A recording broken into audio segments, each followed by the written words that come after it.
Nawna Selli Thérapie, salamu alaikum wa rahmatullah. Le 17 12e mois 2022, meɗen salmina on nokku wo kawon ɗon. Siko ɗum Allah muyi e ngaray sendode yoga e toɓɓe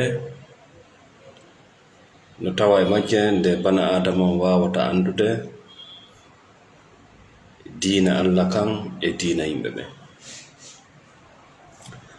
Ko non woniri sikke ala nde Allah taguno bani adama o waɗi mo suɓotoɗo ɗum ɗo holli l'être humain bani adama on a aussi le pouvoir d'inventer ou de créer, c'est-à-dire mo mari doole sincugol. Joni non diina Allah kan Allah subhanahu wa ta'ala taguɗon leydi e kammo andi himo suɓinma ya a rewmo ma himo suɓinma wata rewmo. Joni noon si an a wawa andude bani adama no mari o pouvoir no marɗe ɗo doole ha ka o wawata manipulde o jiiɓa o ɗayna la révélation tangible ko cippi kon o wayla ɗum ɗon o waɗa o fewtina ɗum ɗon e tagore Allah nden o exploitande o waɗa e nafoore makko. Wona kala uddutuɗo hunduko mum wi qala Allahu taala qala rasulullah sallallahu alaihi wasallam woni haalude fi Allah. Himo haalude ko Allah yewti kon, himo haalde ko nelaɗo yewti kon, kono wona fi Allah o woni e haalirde. Mais tuma kala goɗɗo ɗaynuma andu hiɗa ɗayno, c'est l'essentiel. Ta yejjutu nde toɓɓe tuma kala goɗɗo ɗaynuma andu hiɗa ɗayno. Tuma kala goɗɗo manipuluma, c'est parce que tu es manipulable. Donc ala felde wonɓe ɗaynde ɓen normalement thérapie ko an wonaɗo ɗaynede on duwa felede. Hunde sertama e oɗa o ala yiwde ko ala yiwde, o ala famude ko ala famude. Voilà, merci Thiado Youssouf, comme d'habitude, merci Gandoba. Joni haray ko non woniri diina Allah kanko woota. Diina Allah kanko woota pet ila Adam alayhi salatu wassalam, ari e Nuhu, ari e Ibrahim, ari e Musa en ha Isa ha hewti ko woota pet ila adna on taga. Kanɗon ko tanzil ka wiyete. Kala bani adama kala ko taga si jentike famay, si jangi ɗum ɗon famay, c'est pas compliqué. Mais diina bani adama kan hika ɗuuɗi ko ɗum woni feddeji. Feddeji ɗin noon ɗi jurodiray. Feddeji ɗin ɗi jurodiray. Diina Allah kan c'est très simple. Faman sha goto wo faalaɗo fal yu'minu yo gomɗin, faman sha goto wo faalaɗo fal yakfur yo sal. Ça c'est la religion révélée. Si a éthique ha a woopingol ɗo ɓoggol a yanoyi e ɓoggi e wigol mi anda joni noon ko onto gonga kan woni ko ɓeyɗoma hey ka ko jemma e ñalorma woodi tataɓum ala, ko gonga e fenande woodi tataɓum ala, ko ñaamo ma nano woodi tataɓum ala, ko bonɗo ma moƴƴo woodi tataɓum ala. Naafigi faasigi ko kopi woni jettude kono ka bomɓe ɓe jeeya. Donc si ɓe hendikema ɓe maccindinima ka diina, ɓe hendikema ɓe maccindinima ka dewle, ɓe hendikema ɓe maccindinima mana ɓe exploitima ka politique ka musidal ka association ji, wona kamɓe hiɗa duwa landede. Hiɗa duwa landede, pourquoi tu es manipulable? Merci David Palmer, l'infatigable. Joni noon ko ɗum banaade man dowa famude. Allah wi en ko la poste l'air konno Allah sifani ke l'air méthode de manipulation ko ɗum ɗon duwaɗa famude. So hari ka hoore leydi ɗo hiɗa duwa andude ko moƴƴamma e ko bonnayma. wata sikku non ko bonna e ma kon aray e ma no waɗi galaɗe gite mum nde no wujji la ko bonna e ma kon no wawi arde ma wa malaikajo wa wallowo wa yurminowo wa nafo wa nene e baaba wa dandowo automatiquement ndaro kulloy koy si kullum no wubbude nangude kullum kum maƴay tun ko winna hino lan la si goɗɗo no nangude lingil o raɓayni tun winna argami nange na gade méthode si ngayuri no faala nangude dammol ndaaru ngayuri ndin no ndi jouirtano ndaaru ngayuri ndi suuɗoto ndi ñento fi honnu fi wota nangeteɗo manipuleteɗo ƴakketeɗo faam si boddi no faala wippade goɗɗo ndi bannay ndi suuɗo ndi takko mais si ndi hewti ka ƴettugol action ɗon ko sintere yurmede si buutoru ni ma gayuru ndi lanni wadde pré andi yande kadi kullum kum dammol ngol naati ka pirco mum par ce que kullum e dammol koko welsini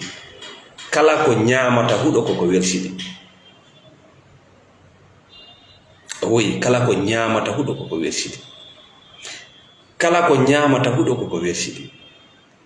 joni sa ardi ka côté bani adama kala nanuɗo ko kala hooliɗo ko nani koye maɓɓe o jeeya ka daabeji o jeeya c'est à dire si tu n'as pas l'esprit critique si tawi an yewtere yewtama a hoolike ko alda e dalil haray hiɗa konta e kullo e ñama e koye huuɗo ko hiɗa welsini par ce que ka nangeteɗa ɗon woni an andaka me ko a nangeteɗo ko neɓa ma yawa ka jawdi ma ka dewle ka politique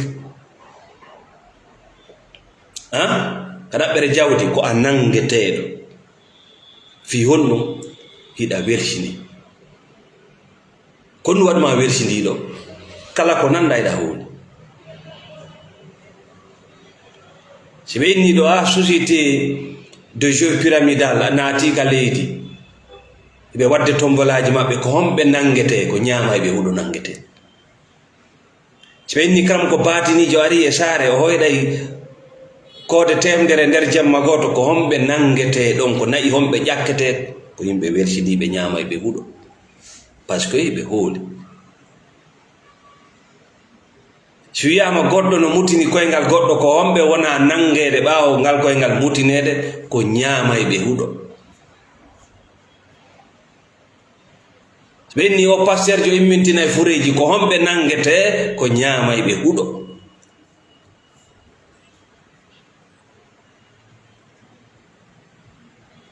donc haray diina Allah kanno ton diina yimɓe ɓenno ton e buy e yimɓe ɓe ko e diina yimɓe ɓe woni mi wondiri Allah taguɗo lamɗo sa yaltini yimɓe wulure ko goto heɓata tawɗono e diina Allah kan hay on kadi mo heɓata tawɗono e diina Allah kan a tawa ñande o ñande o wubbay ruttago yawgol ka diina yimɓe ɓe ko Allah woni mo wisinde e nder yimɓe wulure ko goto heɓata dariɗo sur la religion révélée par ce que ɗon wela wonude way mo ɗaɓi mo tami ƴulɓere wela wonde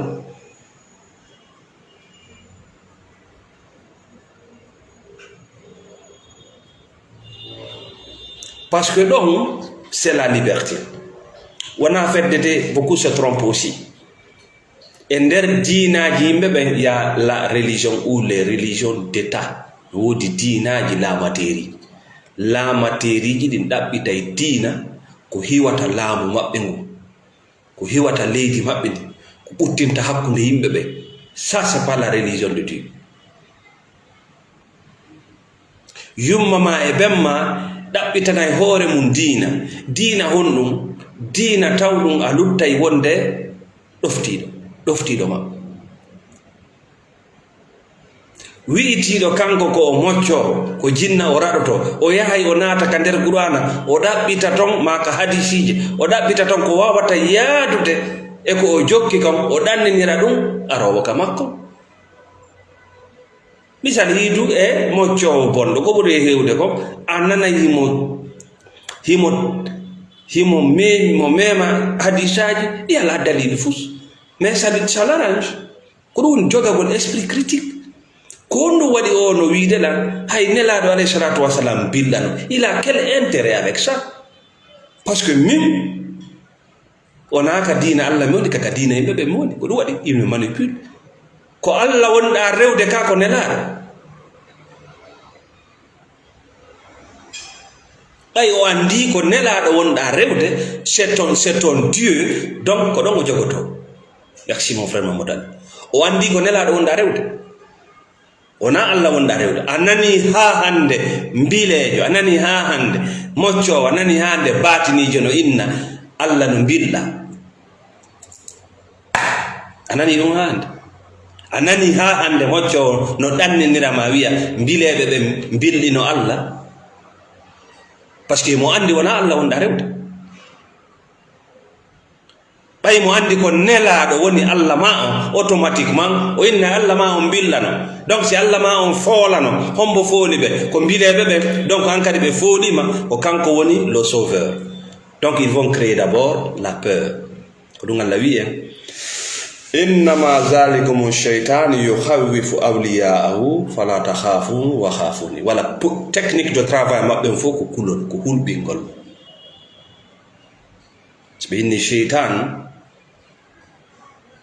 ko an e min murtuɗo on na jinnaji ɗin de c'est le diable koko portoɓe na ko le diable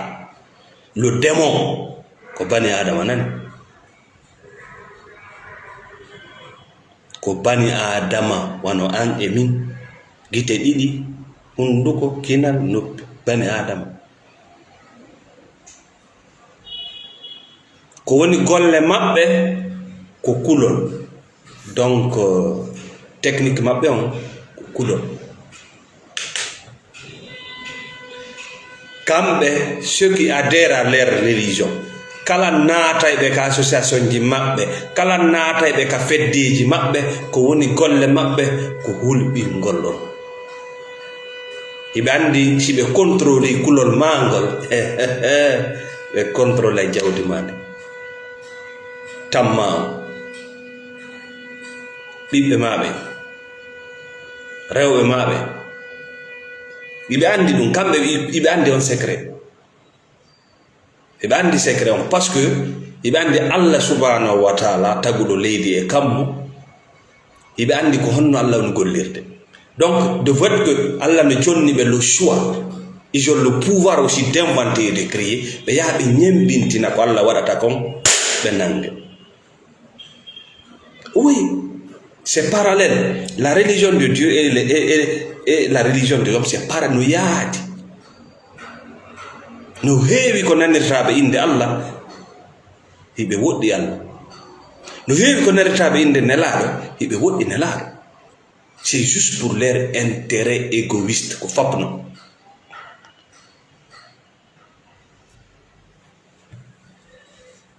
Non, gasa inna pachacha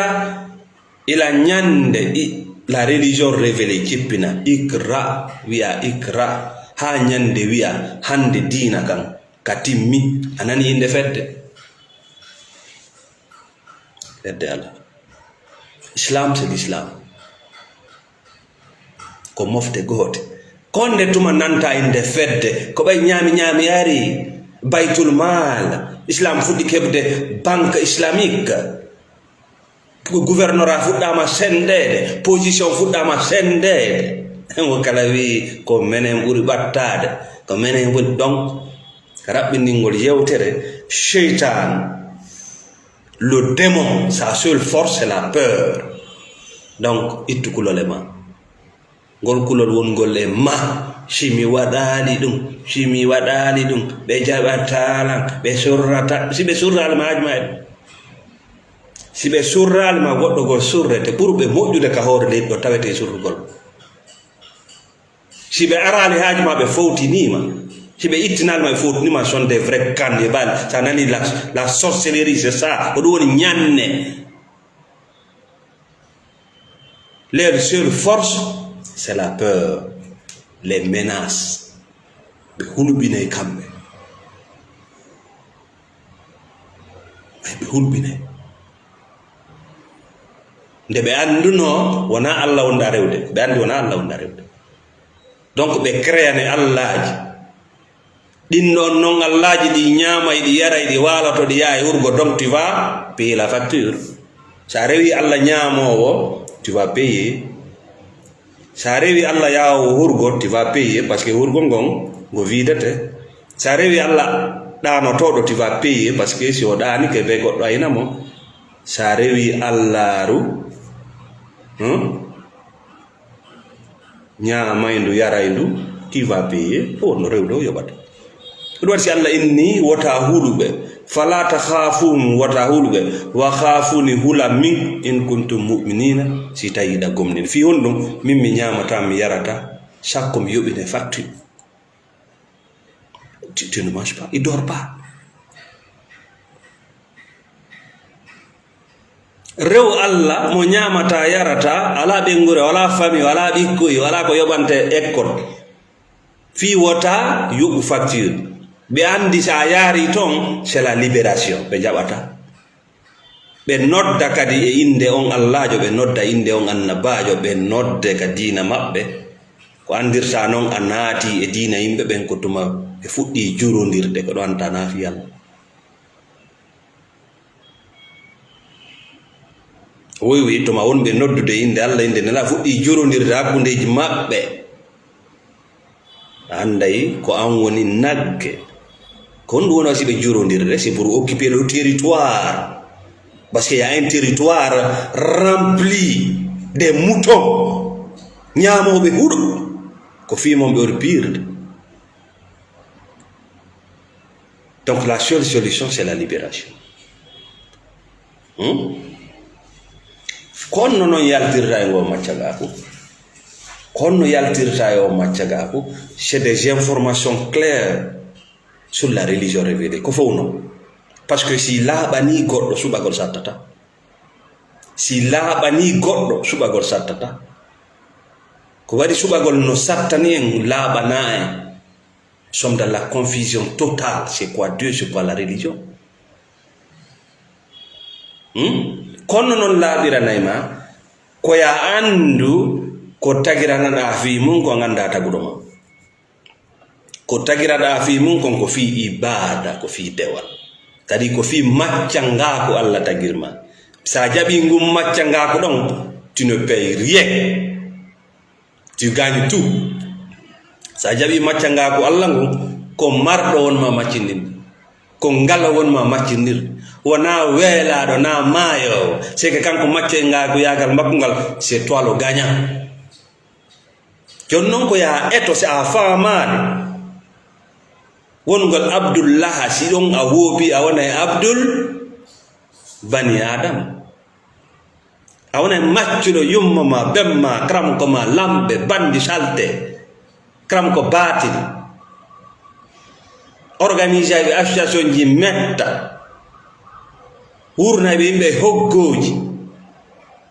maya naata yiite a yiw noon e magge aduna si yawɗa e magge akira joni yetten très simple joni noon ko honno sennidirta o al ibada ɗo ngal dewal ɗo honno ngal dewal ɗo laaɓan honno ngal laaɓira par ce que siɗa faala ɓuttinde ko taguɗo on rewata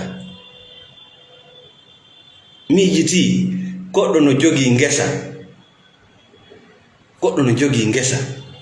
goɗɗo no golde ka nder ngesa ton siɗa faala ɓuttinde ka nder ngesa ko jooma ngesa mba huwodirta ka ko gollowo ka ngesa mote ɓay gollowo ka ngesa wawatama wiwde ko kanko jeyi ngesa mo wawma wiide komin remi ɗum ɗo komin tuɓuno watama wiide kanko jeyi ngesa ko satti o feeta ko ɗum on lanɗo ala on scientiste jo ala on karamkojo ala wi o ma ko kanko tagi kammu e leydi ala no woodi ko yewde arana ɗum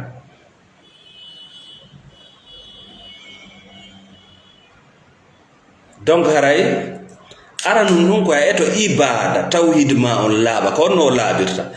ko piiji ɗiɗi pet luttire ko ɓuri heewde ko nafu ko dewe ɗiɗi pet c'est-à-dire diina yimɓe ɓen ko dewe ɗiɗi pet ɓe jawata yawat dewe luttuɗe ɗen ɗum ɓe mooma ɓe waɗa ɗum subtare ɓe suuɗa ko dewal honɗum diina yimɓe ɓen jaɓata yawat ko wiyete ko ibada badani c'est-à-dire dewal ɓandu yanko wa ibada lisani e dewal ɗengal ko dewe ɗiɗi pet ɓe jaɓata ya waɗu par ce que siɗa eɗen ɗo ga yidata e Allah aduna Allah ma o wimo wirni a fuɗɗoray ko wirni kon e ko suuɗi kon e ma si ara noon ɗum ɗon moƴƴinta ko feeñi kon. Donc la religion des hommes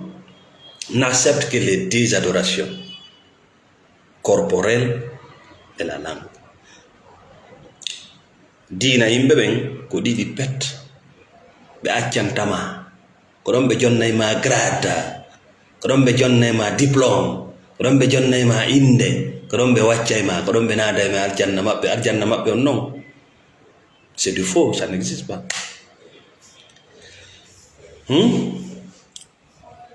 Oui ko ya eto anda dewe suuɗiɗe ɗen par ce que Allah ma on no suuɗi dewe feeñuɗe ɗen wono dewe ɓandu yanko juulugol koko feeñi horugol koko feeñi hajjugol koko feeñi ittugol sadaka koko feeñi janngol qur'ana janto inde Allah koko feeñi ko ɗeɗo dewe pet ɓe accanta on ko ɓayi ko ɗum waɗi naafiki e faasiki no ɗuuɗi par ce que ko feeñi kon ina wawi ƴedde copie ça marche. Donc ko honno no gandir ko dewe honde duwaɗa concentrenade mum si arana dewe feeñude ɗen koko wiyete kon ibadal galbi dewal ɓernde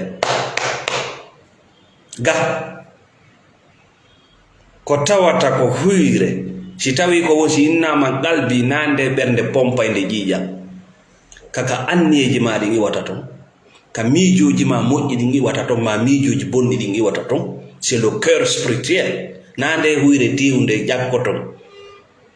ça c'est physique ça c'est matière ça c'est visible. Donc ibadal galbi ko ton taw duwa moƴƴude ko ton taw duwa ñawndede sena ɗum aray hino julɗo hula reedujo hino julɗo naafiqiijo hino julɗo fenayɗo e hoore jinna hino julɗo gantinirtoɗo ñanne e mbile hino julɓe jaasuɓe par ce que ɓe jogii diina foron wongol fongol ngalaa to julɓe hula reedu julɓe sikkuɓe ko si ɗuuɗaama tiiɗa julɓe hulɓinte gooto pet hulɓiniray ɓe koyɗol naatay ɓe yaltina ɓe par ce que ibadal galbi o ngalaa ton goɗɗo tiiɗay o tiiɗay e ko suuɗi kon e makko taw si goɗɗo moƴƴay o moƴƴay e ko suuɗi kon e makko taw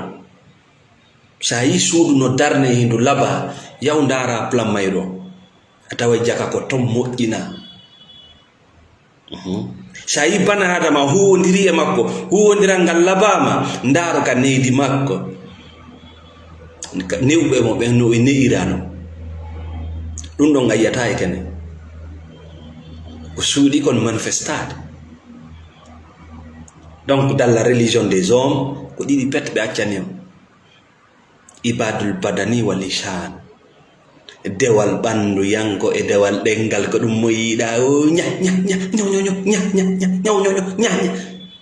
ko ɗon yimɓe ɓen wona mesurede diplôme je doctorat ji ko ɗon wona jonnede mais ɓe yejjiti Allah mo ɓe on rewde on ko wirniɗo ko suuɗi e maako mo ñaawata na ko feeñi e maako ko diina yimɓe ɓe ñaawata ko feeñi ko ndaar suyeeyoɓe oto ɓe faala e otowal ngal sooda ɓe pentiray ngal ɓe loota ngal haa ngal laaɓa ɓay ɓe anndi ko diina yimɓe wonɗa e mum ko feeñi kon na ɓayma ndaaro politicien ɓe ɓen si ɓe trompay on ɓe feññinay ko laba ɓe jalana on ɓay ɓe anndi ko diina yimɓe on ɗo rewde ndaare yeeyeɓe maakiti ndaaro supermarché no ɓe labinirta ɗum mais andu ko artirta clientjo on konko ko woni ko nder ɗon ko naako yi ko clientjo soodi si lagine fof soodanima goto artale heɓata jawdi. La forme et le fond ko contenu on artirta yimɓe ɓe, c'est pas la forme. Merci Oumou Djimon Davis. Donc haray sa yi hiɗa saƴi ka dewgal ma, hiɗa saƴi ka diina ma, hiɗa saƴi ka enɗan, hiɗa saƴi ka association, hiɗa saƴi ka ɗaɓɓere jawdi, secret on ni ko e diina yimɓe wondana hunde kala wonɗo e diina banadama o tampay. Allah tigri wi mi tagi banadama e tampere, jon sa woni noon ka diina makko ko onno wonata. Mi tagi banadama e tampere, waylita tappa helta regla tappa ko e tampere woda. Joni sa woni e diina tagaɗo e tampere ko ɗum e diina non tampere. Ok, sa woni non ka diina Allah, c'est la libération, c'est la libération. Wallahi sa rewi Allah to e libre, sa rewi banadama ko a maccuɗo maccuɓe noon no ɗuuɗi anda.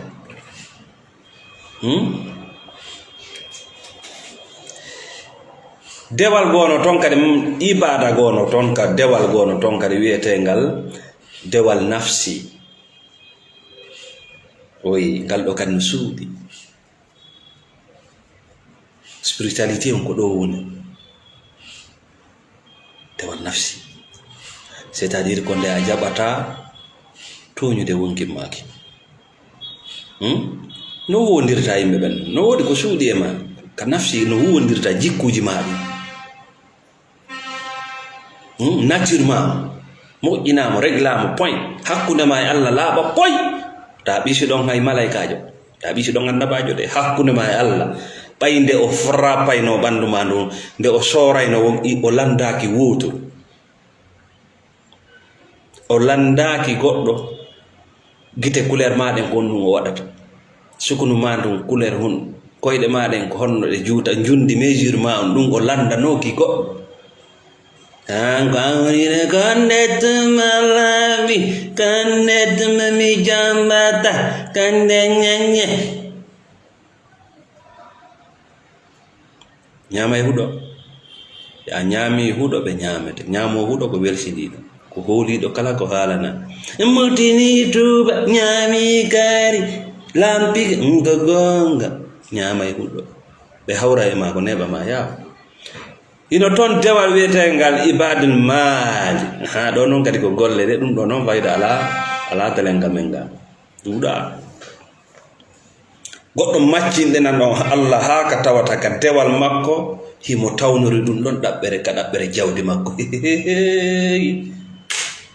Tentini e leydi ka tawata ko barki barkali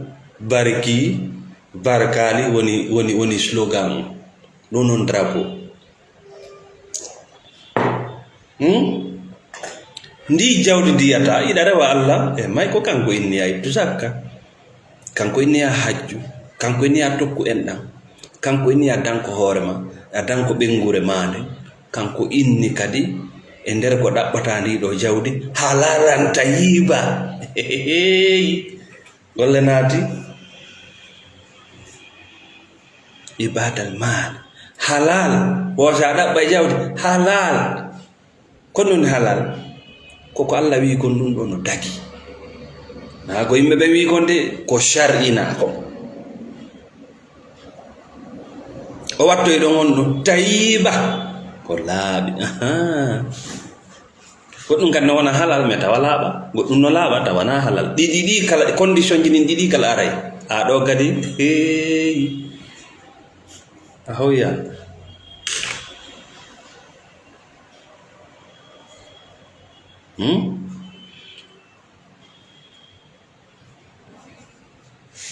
Harayno ton kadi dewal doole, mana laamagol ma wongol ñaawo ma wongol yeesojo rewa Allah kadi aɗo kadi gollene ɗo tawi ko naadugol yimɓe hoggo waɗa ɓe sooɗotoɓe ɓaawo ndiyam hulɓina ɓe jarta ɓe kala ko ɓe mari. Ɗum laamatiri kala ko hikkina yeeso ko on technique Firawna jogi. Ko Firawna addi on technique, c'est-à-dire artiri bana adama darja kullum inni kullum ko si kullum ñaamay huɗo goɗɗum ñaamay kun teew kun ñaamay kun huɗo kun aray c'est normal fanɗu kun hakkil kun jandu kun hakkil kun ñaama fanɗu kun hakkil kun ko ɗum wi'a kohoɓe makko gadi naati. Donc aray la religion, c'est ce qui a été révélé. Et ce qui a été révélé est très facile à pratiquer. Ce qui a été révélé te libère. Dina kanko tanzil. Ko jippina. Ko kanka woni hakkunde. Ikra al yawma akmaltu kundi. Ko ɗon ka woni. Ɗuuɗa hay seeɗa. No weli faamude metta gollitir. Nelaɗo no sifi ɗum ɗon ha laaɓi waɗani en détail no wiyete hadis détail ana en ha laaɓa no gerdete no gete so iwi ɗo si a naati noon e feddeji ha ɗum wonay jurodirgol parce que c'est la guerre du contrôle du territoire maintenant min ko ɓeeɗo ñaama ɓe huɗo hari kaka territoire amen woni voilà woɓɓe go arani ñaama ɓe huɗo ko kirɗi noon ko tuma ñaama huɗo juri ñaama huɗo an kom non ɓari yurumude hanide ñaamude huɗo hiɗa habbi ñaamede ma yeeyede ɓuri ma gin no mari nafa tawa ko ya juro kadi ñaamawo huɗo ɓalejo no yurumi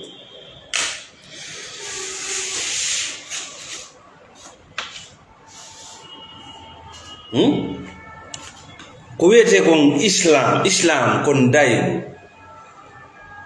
ndaygu ngun e niwre nde wonata nokku ngoto ko ɗiɗi pet ko ndaygu e niwre nden ɗon wiyaka ala nafa par ce que woɓɓe ko ton iwatara ka ndaygu awi kono noon ko si tawi hiɗa e laawol hiɗa yawde koy si yawta ka yata to wonɗo e nder hoggo fedde honno yewtirta ka yata to ko ɗum a maayay ɓay ka nder hoggo wonɗa maayay e piiroji yawmal qiyama inna ko ɓe bonni ndi leydi Allah inna mi halfinane leydi ko an mi halfinno leydi ko an mi halfinno yimɓe ɓe ko ɓe bonni diina ko an halfinano diina iɗani kon diina ɓe uddita deftere ma nden ɓe inna ko e fenande heɓaɗa ko e fenande wuuruɗa ko e fenande maayiɗa ko e fenande heɓaɗa ko e ɗum wuuruɗa ino kadi ko e ɗum maayiɗa kaddaɗo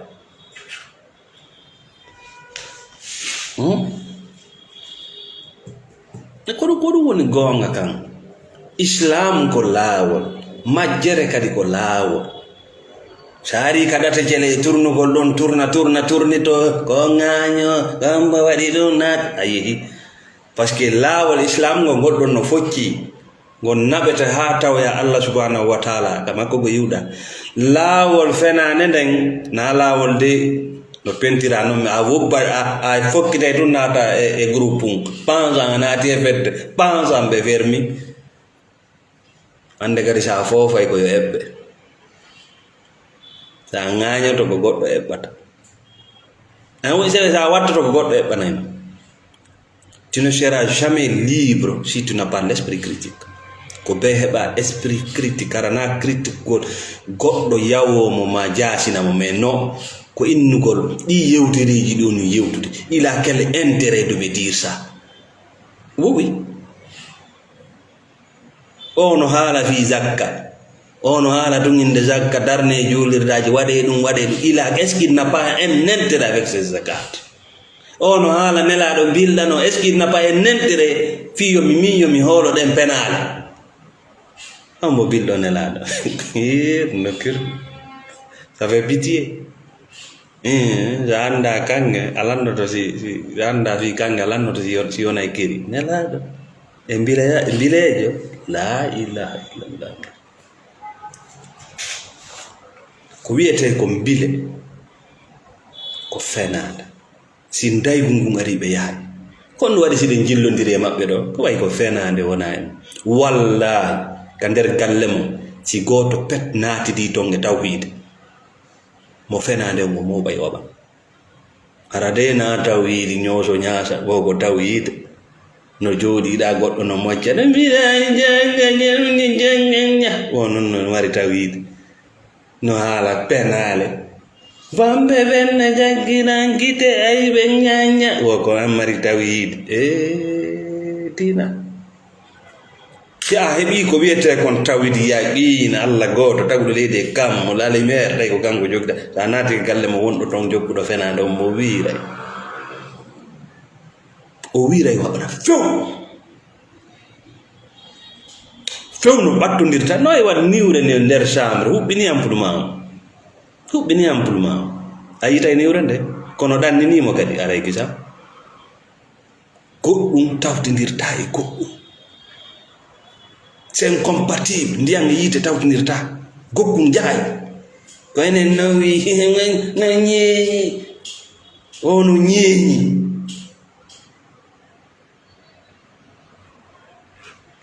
harano yawmal qiyama wona sifa ko wieten dango kaari majjina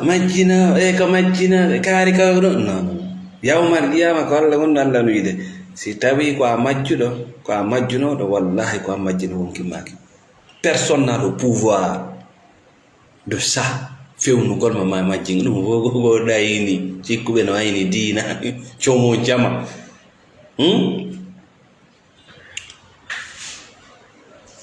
Pul wiu nelaɗo innal khasirina anduno ɓen perduɓe allazina khasiru ko ɓen perdimɓe anfusahum wonkinji maɓɓe ɗo laaɓi ga laaɓa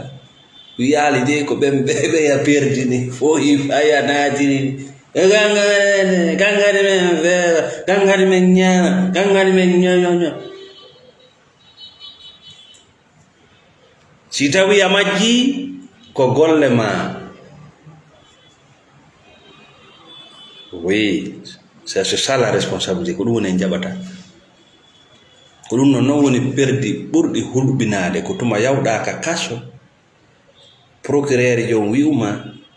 ko an tigri naɓi hoore ma iɗa sutile ko gendarme ma police ronduma escorte ma ha to mais naata ɓenna ko an addi hoore ma ka oui c'est comme ça andi no metti faamude wonande neɗɗo wonɗo e diina yimɓe ibadul badani wal ishani dewgal dewal bandu e dengal juulay buri ko woni c'est normal jantoto Allah buri ko woni jangay kono ko dani kono hatta jetta qur'ana fofay bandu mundu wala kono non na fofande qur'ana ka bandu ma ko jinna inna ma qur'ana woni talkurun wa qur'ana mo jogida ngo wonti talkuru parce que na ɗum qur'ana o jippinira qur'ana o gaddira ka fiya mocco de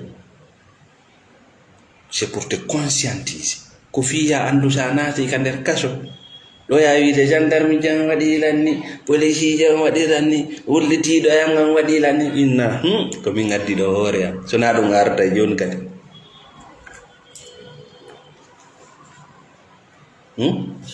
donc haray dans la spiritualité voyagez sans peur, faites votre vie sans peur. Acce hulko yaltine kulole mo parce que kono hulirɗon ho kono hulirɗon ko non ɓe ñamirta ko non ɓe maccinirta hulu bone golleji maɗe hulu bone juuɗe maɗe hulu bone ɗengal magal ta hulu bone goɗɗo hulu bone ɗe gite ma hulu bone o awra ma hulu bone ɗe golleji ma parce que ñande goo ko neɓa ma a yawa a heɓay koɗo o ara ha o tawa wenna ko min woni golleji maɗa hande ko ɗo wonde hattude meɗen salmina kala wonɓe sponsor de page amen on nokku kaɓe woni e nder aduna o Pa Mamadou New York depuis les États-Unis Thierno Diallo merci beaucoup merci wontiranɓe en France monsieur Saliou Angola Tansoko Mamadou Chiré merci beaucoup merci à tout le monde kala wonɓe sodde thérapie je jungo amen eɗen turi Allah subhanahu wa ta'ala yo Allah faminɓe kala wonɓe sodde lekki ɓuuri je jungo amen turi Allah subhanahu wa ta'ala walde ɓe cellata kala wonɓe fete nade fewno ɗo sonjo fi kaydi yo nde ɗo hitande porte wonde yaltude ɗo ya tamu kaydi mande puisque tu puisses rentrer dans ton pays et voir ta famille